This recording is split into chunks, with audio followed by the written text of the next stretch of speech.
Louange Allah, Seigneur de l'univers, paix et bénédiction sur la plus belle des créatures, le prophète Mohammed sallallahu alayhi wa sallam, sa famille, ses compagnons et ceux l'ayant suivi jusqu'au jour de la rétribution. Frères et sœurs dans la Iman, c'est un réel plaisir de vous retrouver encore ce vendredi pour un nouveau numéro de votre programme hebdomadaire, La Voix de l'Islam. Comment gérer son temps? Ce problème est tellement récurrent dans notre vie de tous les jours que nous nous sommes habitués. Cela ne nous dérange même plus de gâcher des heures ô combien précieuses. Pourtant, c'est en résolvant ce problème que nous pourrions réussir une grande partie de ce que nous entreprenons. Cette émission ce soir sera dédiée à la gestion du temps en islam, comment gérer son temps, comment profiter même de ce temps-là. On le saura avec cet invité encore.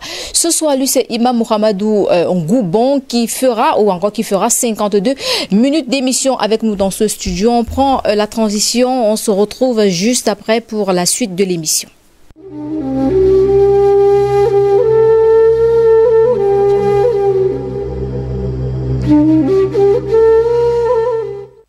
Une fois de plus, assalamu alaikum wa rahmatullahi wa barakatuh. Comme je le disais à l'entame de cette émission, toi qui nous regardes ce soir, que ce soit à travers notre page officielle d'IBS Télévision, cette émission te permettra de bien gérer ton temps et atteindre tes objectifs. Assalamu alaikum imam et bienvenue sur La Voix de l'Islam.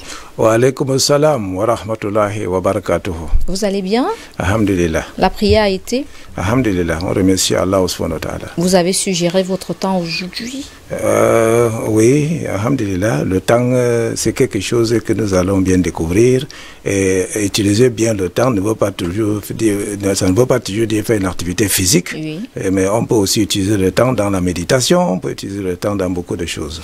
Et vous à la maison, que faites-vous de votre temps? Comment est-ce que vous réussissez à gérer celui-ci? On parle bien sûr de la gestion du temps pour donc commencer à gérer notre temps ici en studio. Et dans cette émission, on va prendre le premier arrêt, bien sûr, qui est livré par Abdou Ngoma. C'est la sourate du jour.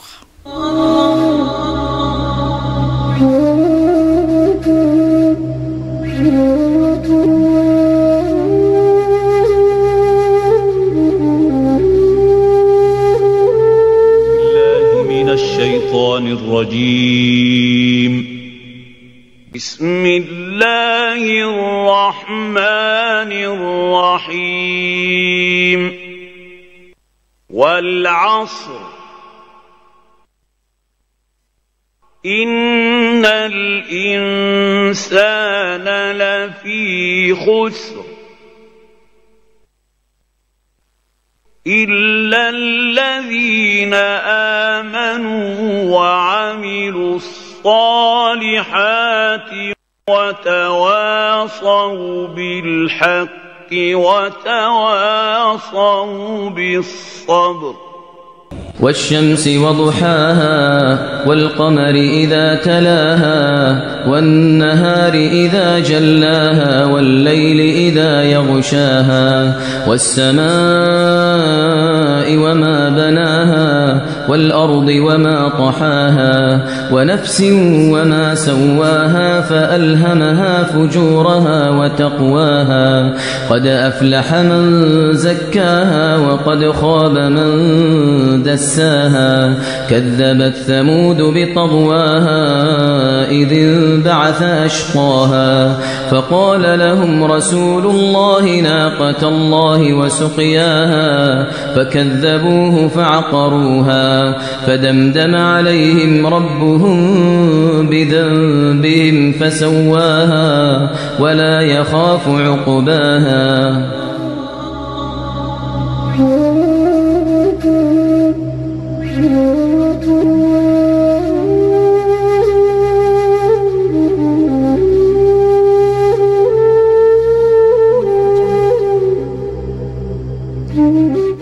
Merci à la production d'avoir suggéré le temps de cette rubrique. Alors, Imam, c'est quoi le temps et comment pourrions-nous gérer notre temps ici sur Terre?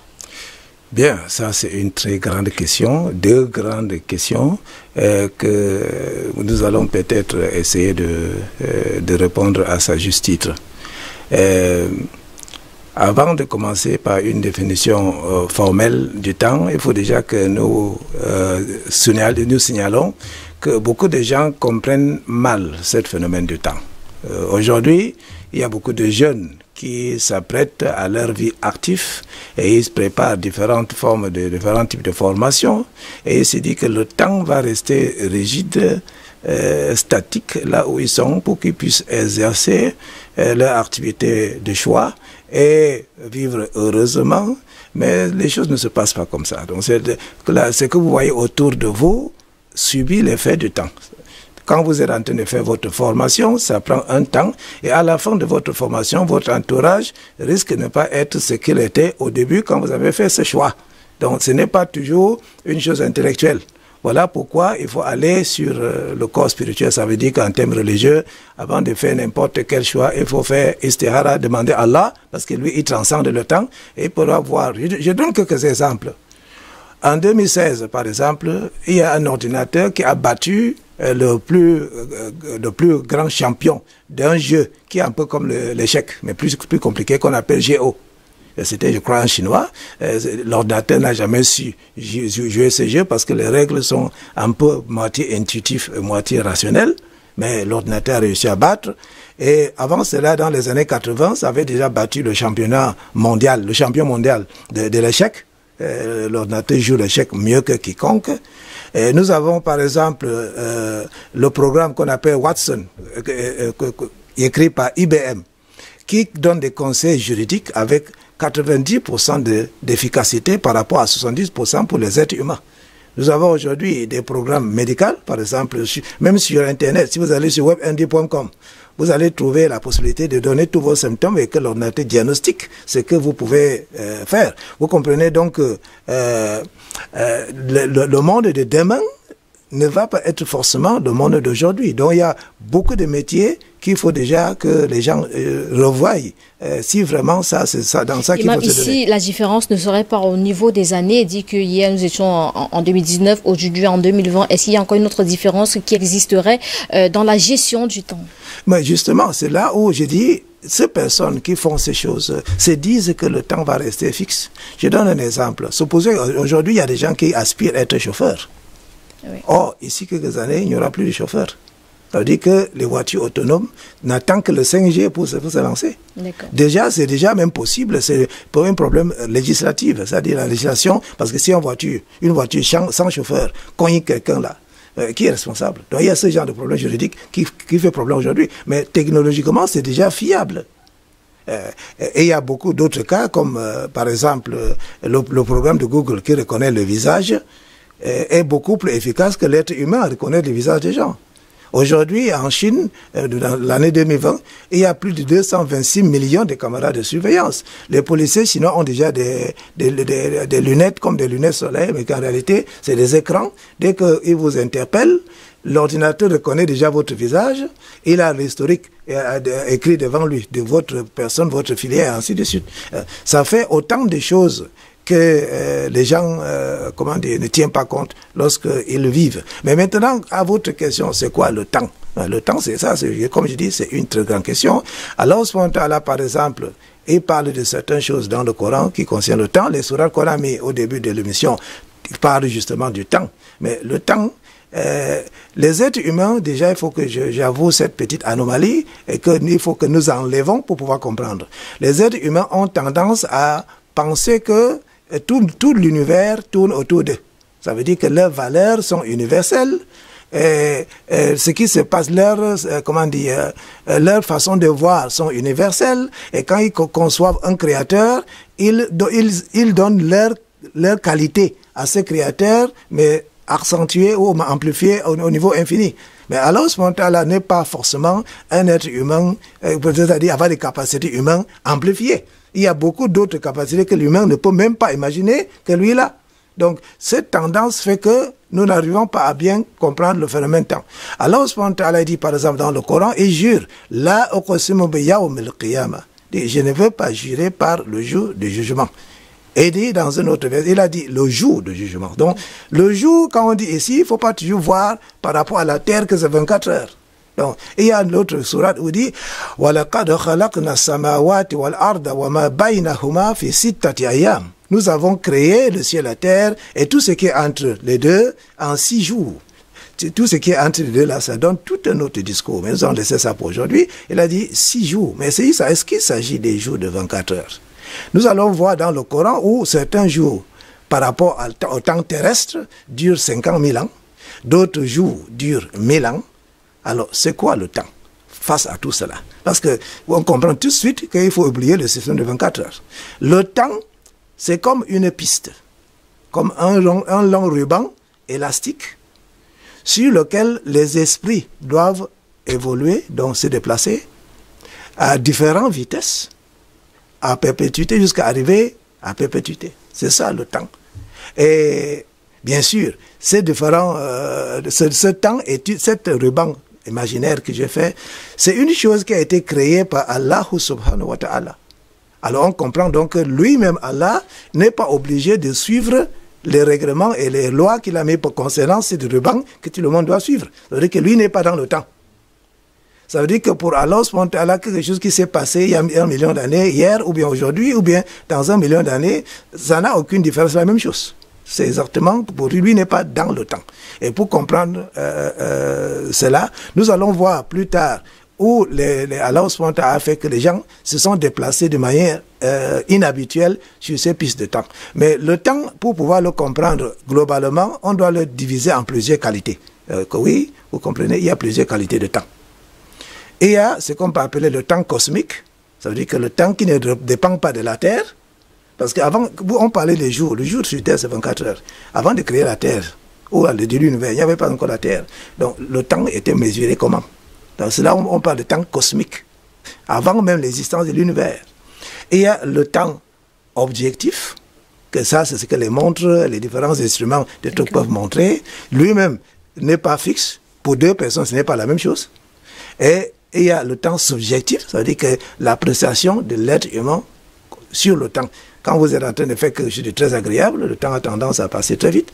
Quand c'est quelque chose de pas très agréable, même 1 heure de temps va être comme si c'était un jour. Et il y a la relativité dans le temps qui a été apportée par un scientifique qu'on appelle Einstein. Qu'est-ce que cela veut dire et comment est-ce que cela nous touche? Et il y a aussi, comment dire, la potentialité d'universalité du temps, mais normalisée par rapport à différents secteurs.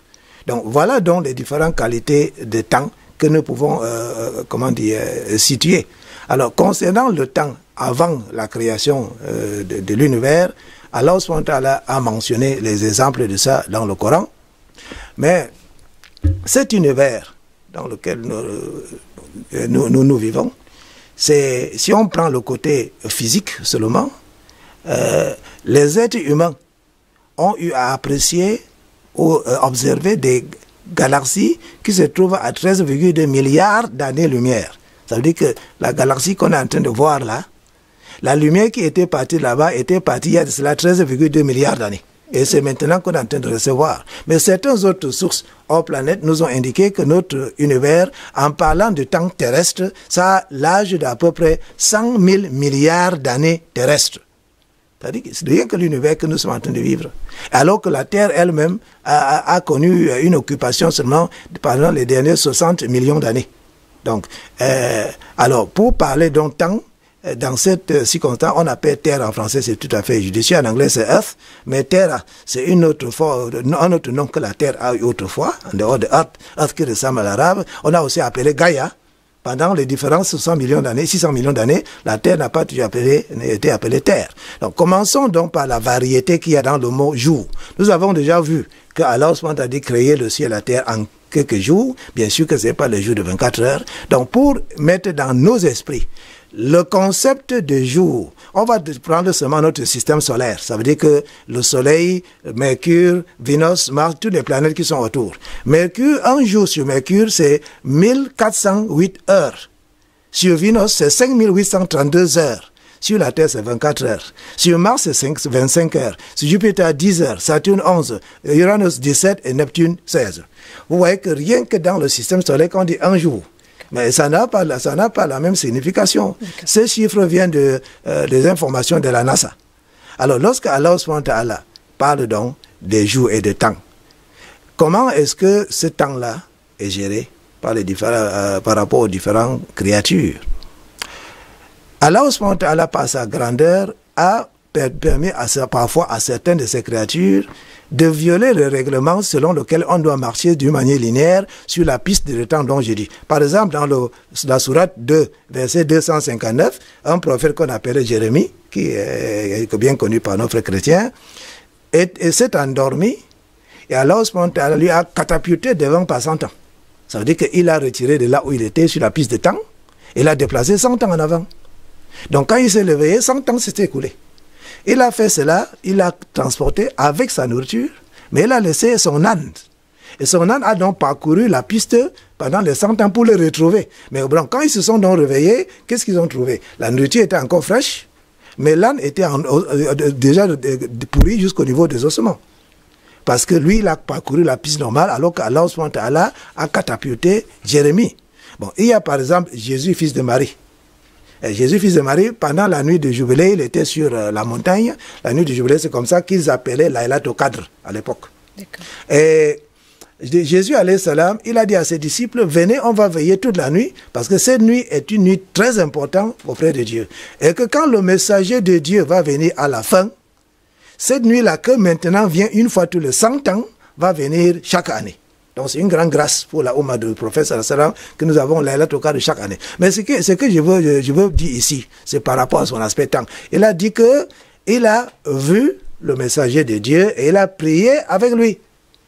Alors ça comment est-ce possible? Parce que sur la piste linéaire de temps, Jésus est venu 600 ans avant le prophète Mohammed sallam. Mais il est en train de parler du prophète Mohammed sallam dans le passé. Alors comment cela? Donc c'est parce que pendant le voyage nocturne du prophète Mohammed sallallahu alayhi wa sallam, là où il a quitté sa maison de Médine et a monté sur un animal qu'on appelle Abourak, comme un cheval, mais qui saute de manière d'une très grande vitesse, arrivé à Jérusalem, Allah a pris les autres prophètes de leur endroit respectif sur la piste de temps et les a réunis à Jérusalem, y compris Jésus. Alors ils ont donc fait une prière ensemble avec Allah, avec le prophète Mohammed sallallahu alayhi wa sallam, et après ça, chacun est retourné dans son tour. Donc, individuellement, donc, il n'a pas parcouru la piste de temps de la même manière comme ses compatriotes. Je parle de Jésus. Il aurait été catapulté dans le futur, passant 600 années, effectuer quelques temps là-bas et revenir dans son temps. Donc, il peut donc parler de ce moment futur dans le passé, parce que pour lui, ça fait partie de ses expériences passées. Le prophète Mohammed sallallahu alayhi wa sallam lui-même, dans le voyage nocturne, il a quitté son lit et c'est là où Allah a fait autre chose. Il n'a pas catapulté devant, mais il a plutôt étalé cet élastique. Ça veut dire que tiré comme le caoutchouc. Donc le prophète Mohammed sallallahu alayhi wa sallam a quitté, il est parti à Jérusalem, il est monté au ciel, il y a eu beaucoup d'événements qui sont passés et quand il est revenu, il a constaté que l'endroit qu'il avait quitté son lit n'était pas encore refroidi. Alors comment est-ce qu'il a pu passer des activités qui demandent des jours peut-être ou des heures et revenir trouver qu'en réalité il est parti là, ici quelqu'un était en train d'observer, il aurait constaté qu'il est parti il y a 2-3 minutes. Ça c'est parce que les 2-3 minutes là a été étalé par Allah spontané comme un caoutchouc afin que ça puisse couvrir maintenant un délai de temps beaucoup plus grand. Et lorsque le prophète sallallahu alayhi wa sallam a effectué tout ce qu'il devait faire pendant ces périodes-là, il a resserré le caoutchouc, ça revient encore à sa position normale. Et donc, c'est toute cette partie qu'on a étalée là est revenue comme 5 minutes ou 2 minutes. D'accord. Imam, ici, quel est l'effet du passage de temps sur nous et notre environnement, étant donné que tout vieillit avec le temps? Eh bien, l'effet du temps sur nous, il faut déjà qu'on explique quel temps. Parce que ici, là, sur Terre, j'ai déjà parlé du temps cosmique. Donc, nous revenons donc pour parler des autres formes de temps que nous avons ici sur Terre. Ici, en 2020, on vit sur quel temps? On peut parler de quel temps? Parce que je suis sûre que c'est ça qui intéresse les fidèles téléspectateurs qui nous regardent à l'instant. Parce que quand on parle de différentes formes de temps cosmiques, etc., on vit sur Jupiter, sur Mars.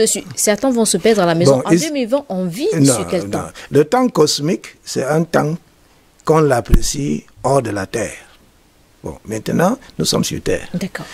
Et sur Terre, nous avons, donc, le temps qui peut être apprécié sur Terre, c'est le temps relatif. Et le temps relatif, c'est quoi? C'est que le temps n'est pas perçu de la même façon par différentes personnes. Un scientifique qu'on appelle Einstein avait sorti une théorie de relativité dont l'issue a donné une équation qu'on appelle E égale mc au carré, que la plupart des gens savent. Et la conséquence de cette vérité qu'il a découvert, c'est que si vous prenez deux jumeaux, par exemple, qui ont tous 18 ans, et vous mettez un dans une soucoupe volante ou une navette spatiale, et qui puisse aller, par exemple, à l'étoile le plus proche qu'on appelle Alpha Centauri, Proxima Centauri, il peut mettre, s'il est assez rapide, 2 jours en route et revenir. Bon, en réalité, la lumière, elle me met 4 ans pour arriver là-bas. Quand je dis de route, il faut donc comprendre qu'il doit avoir voyager plus vite que la lumière. Et s'il part là-bas, il revient, et il va constater que son frère jumeau qu'il a laissé sur Terre aurait 80 ans. Alors que lui a seulement 18 ans, plus 2 jours, donc ça fait toujours 18 ans. Donc, visiblement, deux personnes qui au départ avaient tous de 18 ans, à la fin, l'un a 80 ans, l'autre a 18 ans. Il y a eu des exemples dans le passé où Allah a fait que le fils il a fait dormir quelqu'un et lui catapulter dans le temps. Et après, à 100 ans, il est revenu. C'est le même prophète dont j'ai parlé tout à l'heure. Quand il est rentré à la maison, il a trouvé il a d'abord trouvé une femme en route qui était sa domestique, qui avait maintenant 120 ans.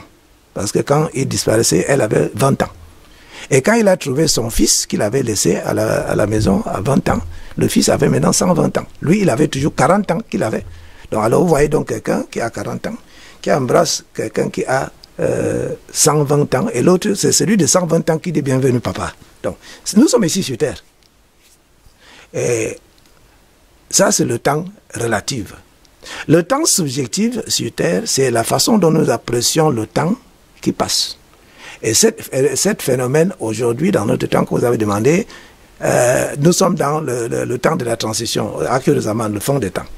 Et une des conséquences des temps, c'est ça, c'est que le temps va passer très vite. Parce que pour vous, nous sommes à la fin des temps. Et quand vous voyez toutes les signes... Est-ce que c'est synonyme d'être la fin du monde? Bon, tout dépend, c'est que vous appelez, vous voulez dire par la fin du monde. Depuis décembre 2012, nous sommes entrés dans une nouvelle phase dans l'évolution galactique. La Terre, avec le Soleil, est entrée dans une zone de la galaxie où le champ éthérique vibre à une fréquence plus élevée.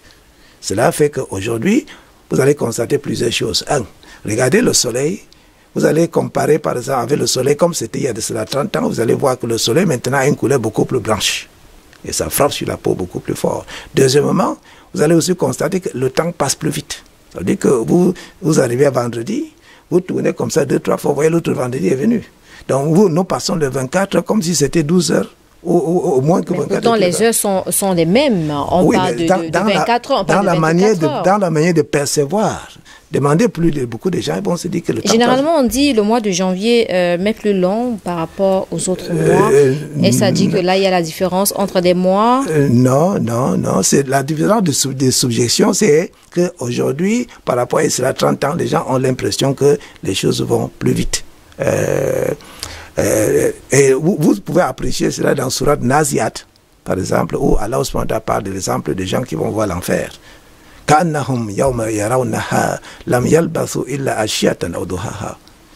Lorsqu'ils vont voir l'enfer, maintenant, leur vie sur Terre va paraître comme si c'était seulement une nuit. Alors qu'ici, sur Terre, quand on leur demande, et ils vont se dire que j'ai 100 ans, j'ai 80 ans, Donc, comment est-ce que les gens doivent... quel est l'effet sur les gens quand le temps passe? L'effet, c'est que c'est en train de les rapprocher à la fin de leur vie sur Terre. Et comme je dis maintenant que le temps passe très vite, il faut que les gens s'adaptent à la réalité de maintenant et comprendre que les œuvres qu'ils ont à faire, ne s'agit pas toujours des œuvres physiques qu'on fait, mais même ce qu'on fait par la pensée est quelque chose qui peut être utile pour la société. On voit donc la grande sagesse qu'Allah a eue lorsqu'il a juré par le temps. Il dit Wal Asr. Il jure par le temps, qui peut être la prière de la période d'après-midi, comme ça peut aussi être ce dahr, c'est-à-dire le temps en général. Et il dit Innal insana lafi khusr. L'être, l'humanité. Et vous voyez, il faut bien comprendre sur le plan linguistique. Il dit inna. Inna, c'est une expression qui amplifie la chose. Innal insana, et il amplifie une deuxième fois, lafi khusr, parce que les prépositions en français peut-être n'existent que pour aider, pardon, les adverbes n'existent que pour aider les verbes en français, mais en arabe, les adverbes peuvent, même les prépositions peuvent être amplifiées. Ça veut dire qu'au lieu de dire que quelqu'un est dans la maison, vous pouvez dire qu'il est très dans la maison. Donc, alors lorsqu'il dit innal insana lafi, ça veut dire que ça c'est là le qu'on a mis devant, c'est encore une deuxième amplification, ça veut dire qu'ils sont très dans la perdition. Illa, sauf ceux qui font du bien, illa, sauf qui croient, illa lazina amanu wa amalu saliha. Alors, nous avons donc la situation où l'homme, Allah subhanahu wa ta'ala dit par là, donc l'homme qui est en train de vivre seulement pour des raisons matérielles, à la fin, il est perdant. S'il n'a pas de valeur spirituelle dans sa vie, il est perdant. Et cette valeur spirituelle vient d'abord lorsqu'on a la foi, qui est comme une protection qui protège contre les petits gratignures de la vie matérielle, et les bonnes œuvres qui sont une contribution positive que nous avons pour notre élévation spirituelle. Donc, que si le temps passe, donc quelle que soit la forme de que vous percevez le temps, subjectif, objectif, relatif, n'importe comment, si ça passe, et qu'on n'est pas en train de suivre ce cheminement dans ce temps-là, on est perdant. D'accord. Imam, Allah, par son immensité, a créé le temps. Est-ce que ça agit sur tout le monde de la même façon? Évidemment que pas du tout. Parce que nous avons vu le cas de Jésus alayhi salam qui était catapulté devant. Nous avons les autres qui ont été, j'ai même oublié, les gens de la grotte à Éphèse qui ont été catapultés devant de 300 ans.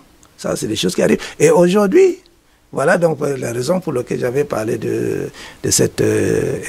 j'avais pensé à cette émission. Aujourd'hui, vous mettez là sur YouTube des mots phrases, par exemple, time traveler, parce que quand on parle Internet en anglais, ça va beaucoup mieux. Quand vous trouvez plus de choses quand vous cherchez en anglais que quand vous cherchez en français.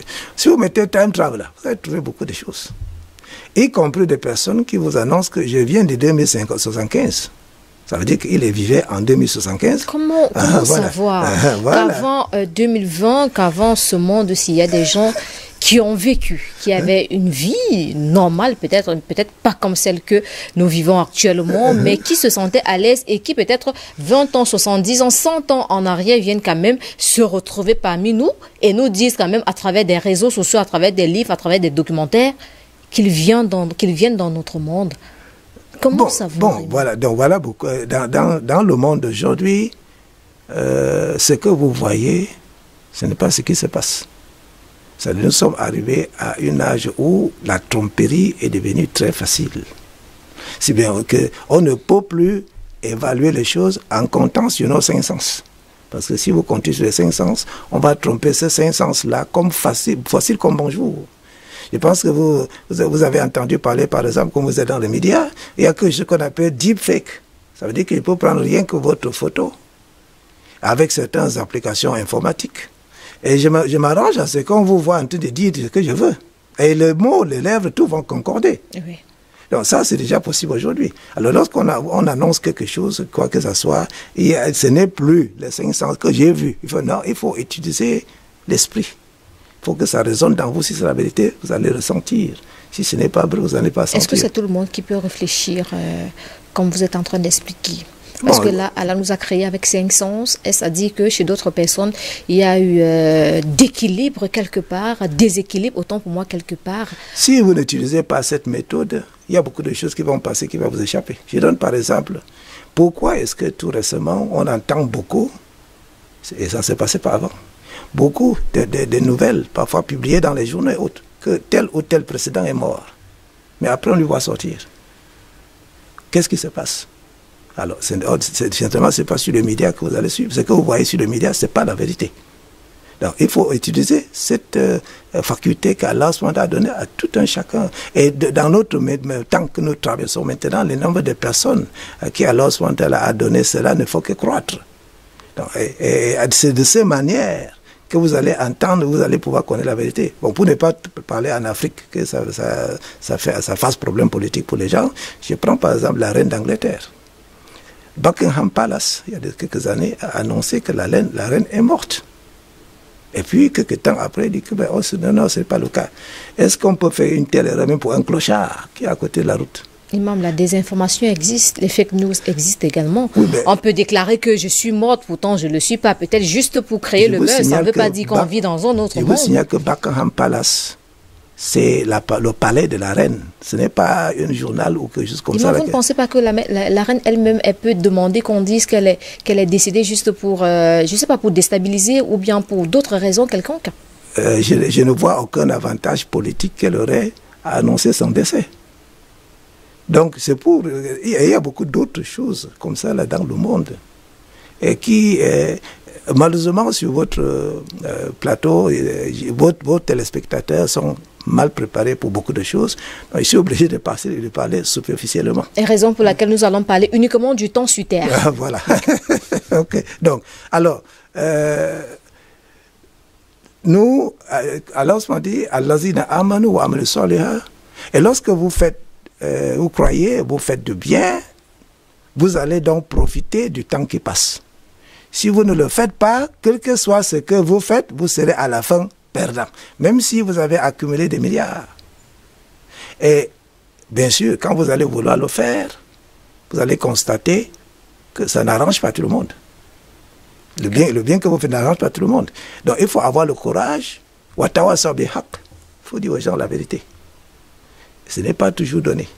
La vérité toujours dérange quelqu'un. Et parfois vous subissez des risques et des dangers sur vous-même quand vous dites la vérité. Vous imaginez au palais de Pharaon, lorsque Moussa alayhi salam voulait libérer Banu Israël et que Pharaon qui s'est fait prendre pour un grand dieu et voulait faire du mal à Moussa alayhi salam, un de ses ministres a eu le courage de lui reprocher: vous allez tuer quelqu'un seulement parce qu'il a dit que mon Dieu c'est Allah. Et alors, Allah a dit, Yatima Imanahu. Et celui-là qui parlait, il cachait sa foi. Et le prophète, ça a dit que le plus grand bien que quelqu'un peut faire, c'est de pouvoir dire la vérité devant un tyran qui opprime les gens. Donc, alors, donc ils sont prêts à dire la vérité. Et comme la vérité ne va pas arranger tout le monde, on va les attaquer, on va les faire des choses. Il va dire, il faut qu'ils aient la patience. Si on pose la question à quelqu'un, très simple, pour que vous puissiez voir une petite analogie qui permet de bien comprendre ce que je veux dire. Imaginez quelqu'un qui va aller déposer 31 456 600 € dans une banque. Cela équivaut à peu près 20,8 milliards de francs CFA. Il va aller déposer dans une banque. À l'entrée de la banque, voilà un voyou qui vient l'arracher un billet de 10 €. Alors, qu'est-ce qu'il lui fait? Est-ce qu'il va rester là-bas, commencer à discuter avec lui pour prendre le risque que les autres bandits vont venir tout prendre? Ou va-t-il lui laisser avec les 10 € et entrer avec le reste qui est quand même 31 millions de poussières? Entrer avec dans la banque pour déposer dans son compte. Si vous voyez quelqu'un qui a 31 millions 456 et poussières de millions et poussières de 1000 €, et qu'on prend un billet de 10 €, il reste dedans, en plein, ouvert comme ça dans la voie publique, en train de discuter, d'échanger les insultes et tout ça. La personne là n'est pas sage. Alors, c'est pourquoi j'ai choisi ce chiffre-là. Parce que exactement, il y a 31 456 600 secondes dans une année. Quelqu'un vous arrache 10 de ces secondes-là avec une insulte. Allez-vous lui laisser et prendre le reste pour épargner les bonnes œuvres dans la banque de l'au-delà? Ou bien vous allez rester là-bas pour avoir le dernier mot. Il insulte, vous insultez, ils insultent, vous insultez. Là, si vous êtes comme celui-là qui est resté devant la banque, insulté avec tout le sac d'argent avec lui pour que les bandits viennent prendre encore d'autres. Là, nous parlons de la gestion du temps. Oui, comment gérer son temps. Voilà, donc cette analogie permet bien de comprendre ce qu'on veut dire. Chaque seconde qui passe ne revient jamais en ce qui concerne la personne. Chaque seconde, même si vous allez devant et que vous revenez dans le temps, vous aurez toujours, ça ne sera plus pareil. Vous êtes toujours, votre vie, votre expérience est linéaire. Et vous allez, avoir une réponse chronologique. Alors qu'on comprenne donc que l'adoration, on a très peu de temps pour le faire. Une personne qui a une espérance de vie de 79 ans, il y a des gens qui ont fait des enquêtes, ils ont essayé d'évaluer dans ces 79 ans, quelles sont les activités d'une manière cumulative qu'il aurait fait. Et dans les 79 ans, on a trouvé, là c'était pour la société américaine, mais je pense que ce n'est pas très différent des autres sociétés, il aurait passé 26 années seulement à dormir. 4,5 années à manger, 7 années à essayer de dormir, ça veut dire qu'il est sur le lit mais le sommeil ne vient pas, 13 années au travail, 11 années devant l'écran de l'ordinateur, et 8 années devant l'écran de télévision, et 3 années devant les médias sociaux. Il faut dire que ce n'est pas le Cameroun, parce que au Cameroun, je pense que c'est beaucoup plus à ce qui concerne tous ces réseaux sociaux. Là, les gens passent beaucoup plus de temps là-dessus. 3 années à aller en vacances. L'exercice physique, il aurait passé 1 année là-dessus pour échanger de manière sociale avec les gens 1 année. Ça laisse donc dans les 79 années seulement 8 années et 2 mois pour faire l'adoration et pour faire quelque chose de son choix. Quelque chose qui n'est pas assez conséquent. Voilà, donc 8 années dans 79 années, ce n'est pas beaucoup. Voilà pourquoi on doit valoriser chaque seconde que nous avons pour pouvoir faire l'adoration d'Allah subhanahu wa ta'ala. Imam, prenons le cas de quelqu'un, d'un jeune qui va à la recherche d'un emploi, celui-ci réussit à l'obtenir. Maintenant, comment est-ce qu'il doit gérer son temps? Bien. Un jeune, pour ceux-là qui vivent le jour, on va prendre peut-être le cas de tous les employés ou bien des motomanes, tout le monde, comment est-ce qu'ils doivent gérer leur temps? Est-ce à dire que pour quelqu'un qui a pour objectif, parce que parfois nous avons des ambitions, nous avons des projets à réaliser, quelqu'un qui veut se faire une maison dans peut-être, je sais pas, dans 5 ans, comment est-ce qu'il doit gérer son temps afin de réaliser son rêve ou ses objectifs avant les 5 années ou pendant les 5 années? Allah subhanahu wa ta'ala, il a dit wasta'inu bis-sabri was-salah. Il faut demander l'aide avec la patience et la prière. Ça veut donc dire que quel que soit ce qu'il veut bâtir, alors on a préconisé un certain temps pour chaque chose. S'il va avoir un avocatier, il faut semer l'avocatier et attendre que ça pousse, arroser comme il faut, passer toute l'année, le nombre d'années qu'Allah a voulu pour que ça sorte. Et ça ne sert à rien d'aller entrer quelque part, faire des pactes avec Satan, ou faire des trucs parce qu'on veut que quelque chose vienne vite. Ça ne peut jamais violer les lois qu'Allah a fait. Alors lorsque quelqu'un, quel que soit son objectif, qu'il essaie de faire en sorte que cet objectif soit noble, pour commencer, sinon il va regretter. Noble, c'est dans le sens qu'il cherche quelque chose pour l'intérêt général et non pour égoïstement lui-même. Parce que là, imam, personne ne fait ses projets pour inclure d'autres personnes. On fait d'abord des projets pour soi-même. Parce que vous n'allez pas me dire que pour construire une maison, je vais penser à toute la communauté. Non, je ne pense pas. Bon, voilà donc la c'est d'abord pour moi que je le fais. Voilà la différence qui fait qu'il y a entre les êtres humains qui y a sur Terre. Nelson Mandela avait un projet, ce n'était pas pour lui. Thomas Sankara avait un projet, ce n'était pas pour lui. Kwame Nkrumah de Ghana avait un projet, ce n'était pas pour lui. Gaddafi avait un projet. Peut-être qu'il voulait construire la maison, mais par rapport au projet qu'il avait pour l'Afrique, construire la maison devient comme un grain de sable dans le désert. Avant d'avoir ces projets pour eux-mêmes, pour toute la communauté, ils avaient d'abord réalisé quelque chose pour eux-mêmes. Pas forcément. Jésus est ici, dans ce monde. Il y a quelqu'un, une fois, lorsque je parlais avec lui, je donnais là beaucoup de valeur sur le travail spirituel. Et la personne m'a dit, vous-même les imams, vous dites qu'il faut payer la zakat. Si quelqu'un ne travaille pas, ne cherche pas la richesse, il va payer la zakat avec quoi? Et penser avoir raison. Je lui ai demandé que bon, si on vous donne aujourd'hui, vous devenez l'homme le plus riche de la terre, c'est-à-dire que vous dépassez Bill Gates et tous ces gens-là, et que vous dépensez tout cet argent pour Dieu, c'est-à-dire que vous ne pensez même pas à vous-même. Pensez-vous rivaliser le travail que Jésus, fils de Marie, a fait sur terre? Il dit, mais non, quand même, vous ne pouvez pas me comparer avec Jésus. Il dit, mais Jésus, son lit, c'était le sol.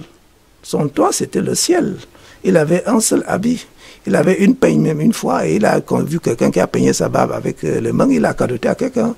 Et il avait toute sa vie à faire service à autrui.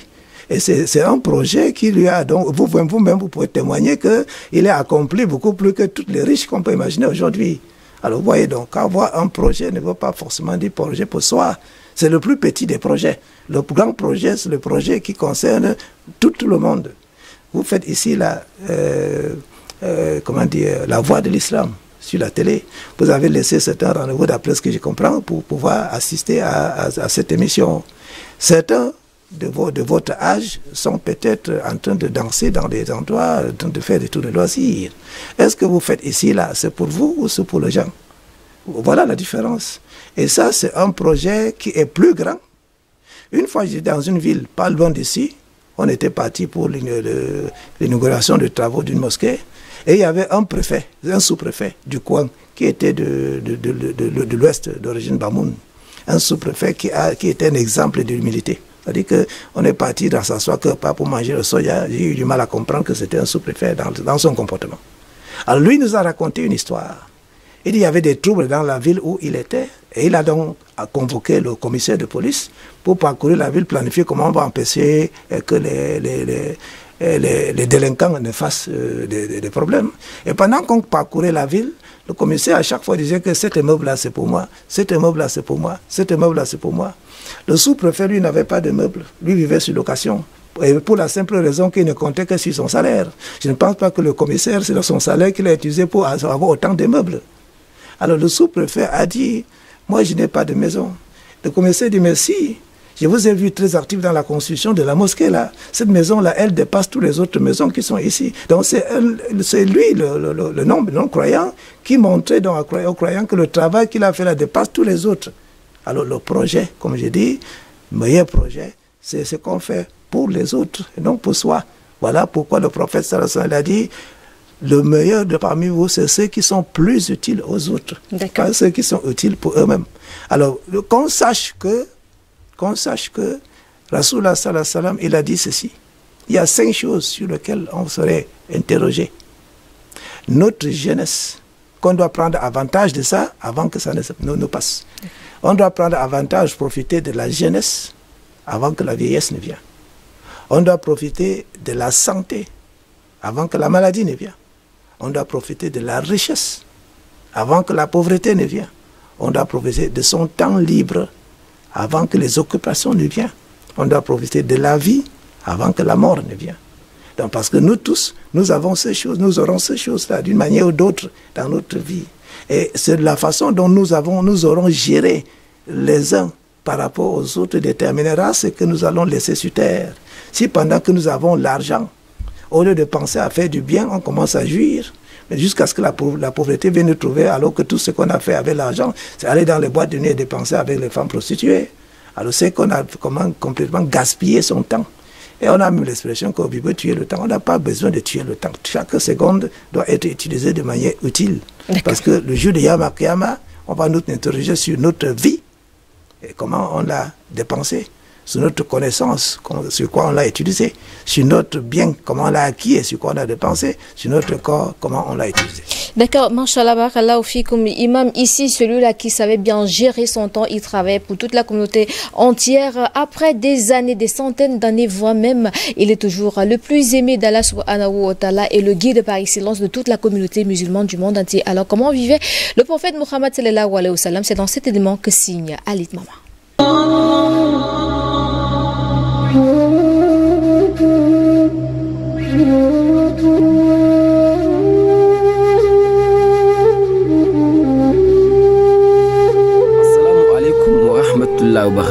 Fidèles téléspectateurs de la DBS Télévision.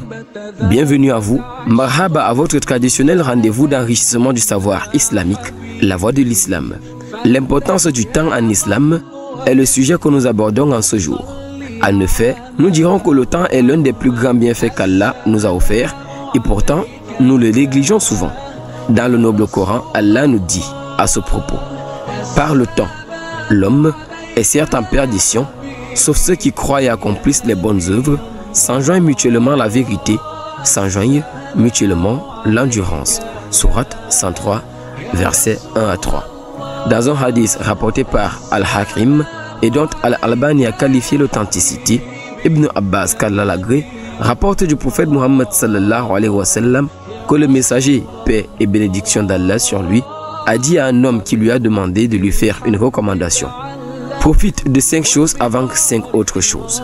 Profite de ta jeunesse avant ta vieillesse, de ta bonne santé avant ta maladie, de ta richesse avant ta pauvreté, de ton temps libre avant que tu ne sois trop occupé et de ta vie avant ta mort. Ce hadith prouve l'importance du temps. Le prophète Muhammad sallallahu alayhi wa sallam fait tout particulièrement référence au temps et enjoint les musulmans à en profiter pour la pratique de bonnes œuvres et à ne prenant pas pour acquis le temps de prospérité qu'Allah nous donne, à l'exemple de la richesse, de la bonne santé et bien plus encore. Et même si les musulmans reconnaissent la valeur du temps pendant le mois du Ramadan, du moins pour la plupart, ceci à travers la multiplication des œuvres comme jeûner, prier en son temps, beaucoup lire le Coran et bien d'autres actions, il faut dire que ces musulmans doivent être conscients du temps dans tout ce qu'ils entreprennent, et particulièrement dans le domaine des prières, de la zakat, du jeûne. Lorsque les obligations et les bonnes œuvres ne sont pas faites en temps et en heure, elles perdent leur sens, leur impact et leurs bénéfices. Abu Sarwa Uqba ben al-Harith Kallalagré dit: à Médine, j'ai fait la prière du asque derrière le prophète, paix et bénédiction d'Allah sur lui. Il a prononcé le teslim, puis s'est levé précipitamment et a enjambé les fidèles par-dessus leur tête, tout en se dirigeant vers l'une des pièces de ses épouses. Les fidèles ont été effrayés à la vue de sa précipitation. À son retour, en voyant les fidèles étonnés, il a dit: je me suis rappelé un peu de poudre d'or que j'avais chez nous. Je n'ai pas aimé qu'elle me retienne. Alors, j'ai donné l'ordre de la distribuer. Al-Bukhari. Le prophète nous a enseigné à ne pas retarder l'aumône et de nous hâter à œuvrer dans le bien tant qu'on en est capable, avant que la pauvreté, la maladie et l'âge avancé nous empêchent de donner et d'en recevoir les récompenses. Bonne occupation de temps en suivant la voie de l'islam, mesdames et messieurs. Rendez-vous à vendredi prochain, Inch'Allah.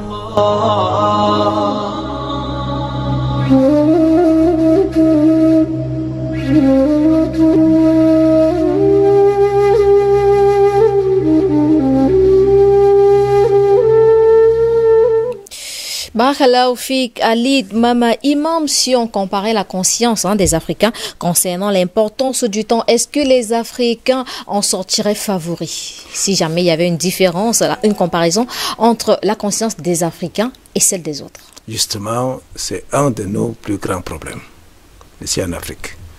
Je me rappelle lorsque je formais les cadres d'entreprise, ça arrivait avec des non-africains, c'est-à-dire que des Européens qui partent en vacances un mois, on prend rendez-vous, il me dit que bon, il faut aller en vacances, ça va prendre un mois, mais quand je serai de retour, il y a beaucoup de travaux qui se seront accumulés dans mon bureau, j'aurai besoin d'au moins un mois pour dégager la table, et on prend donc rendez-vous dans 2 mois, tel jour à 7 heures.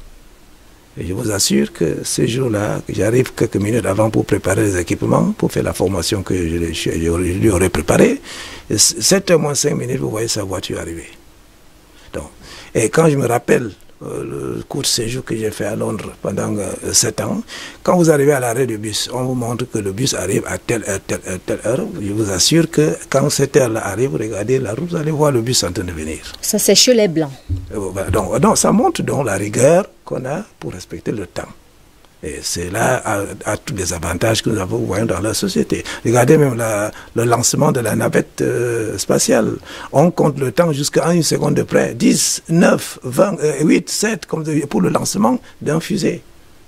Mais en Afrique, déjà, pour beaucoup de langues, le mot pour demain et hier, c'est le même mot.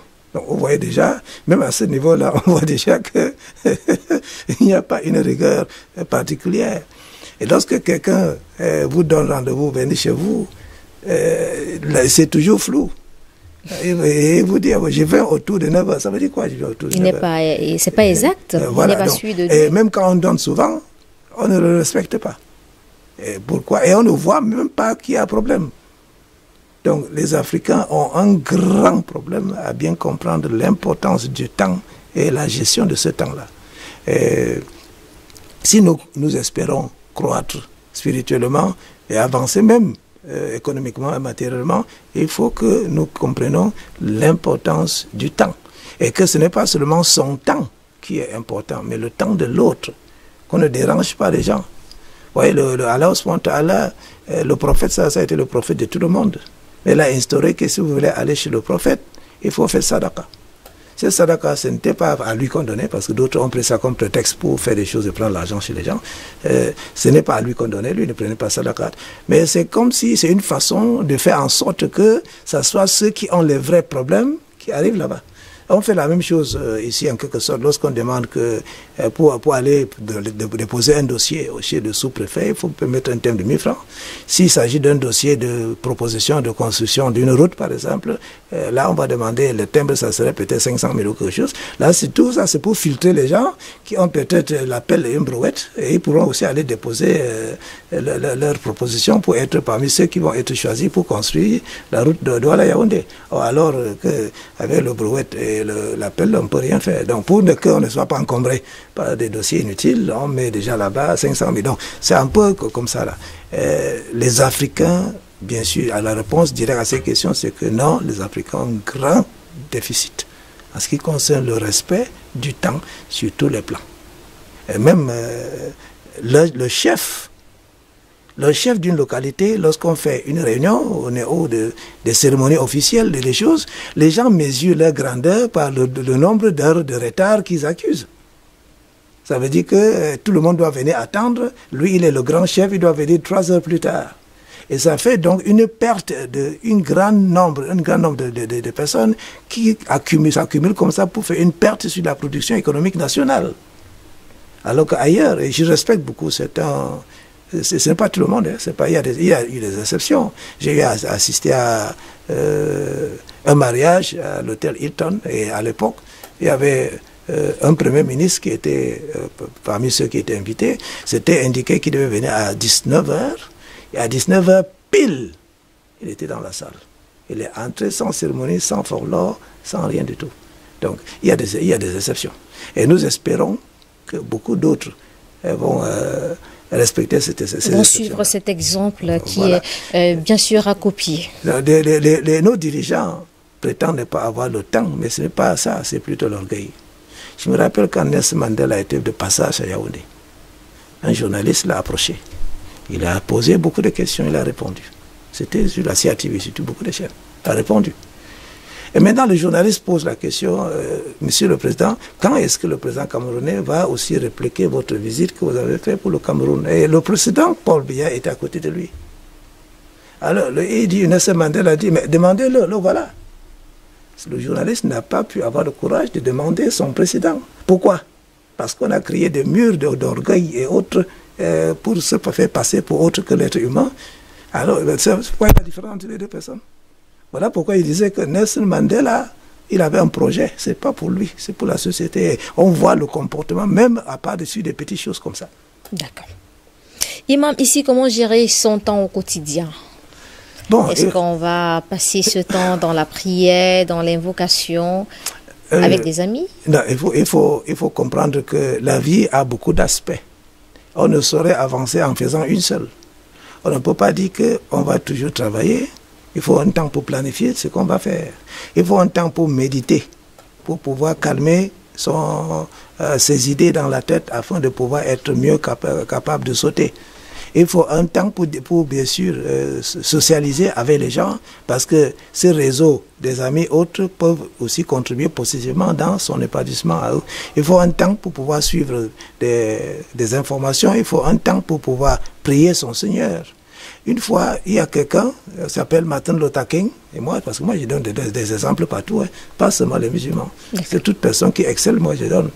Martin Luther King, avant d'aller faire une réunion, il devait prier. Il s'est mis à prier. On lui a dit, mais il ne reste que 30 minutes. Des raisons de plus pour plus prier, afin que dans le peu de temps qui reste là, le Seigneur puisse nous donner salut.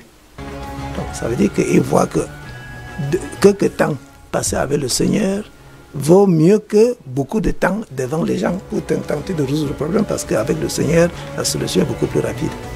Donc qu'on donne valeur au temps qu'on passe dans la prière, parce que la prière contacte l'être suprême qui connaît les solutions auxquelles nous ne pouvons pas connaître. D'accord. Imam, vous allez regarder votre caméra et vous adresser à quelques personnes qui vous regardent. Nous sommes arrivés au terme de cette émission. Peut-être un conseil à donner sur la gestion du temps et l'importance même du temps. Alors, si j'ai un conseil à donner aux téléspectateurs, je dirais ceci. Nous avons parcouru et touché certaines choses superficiellement. Parce que pour l'instant, c'est la seule chose qu'on pouvait faire. Mais selon certaines informations qu'on a eues, ici 2028, il y aura certaines choses qui vont sortir clairement dans la société, qui vous permettra de mieux comprendre certaines des choses que j'ai dit maintenant.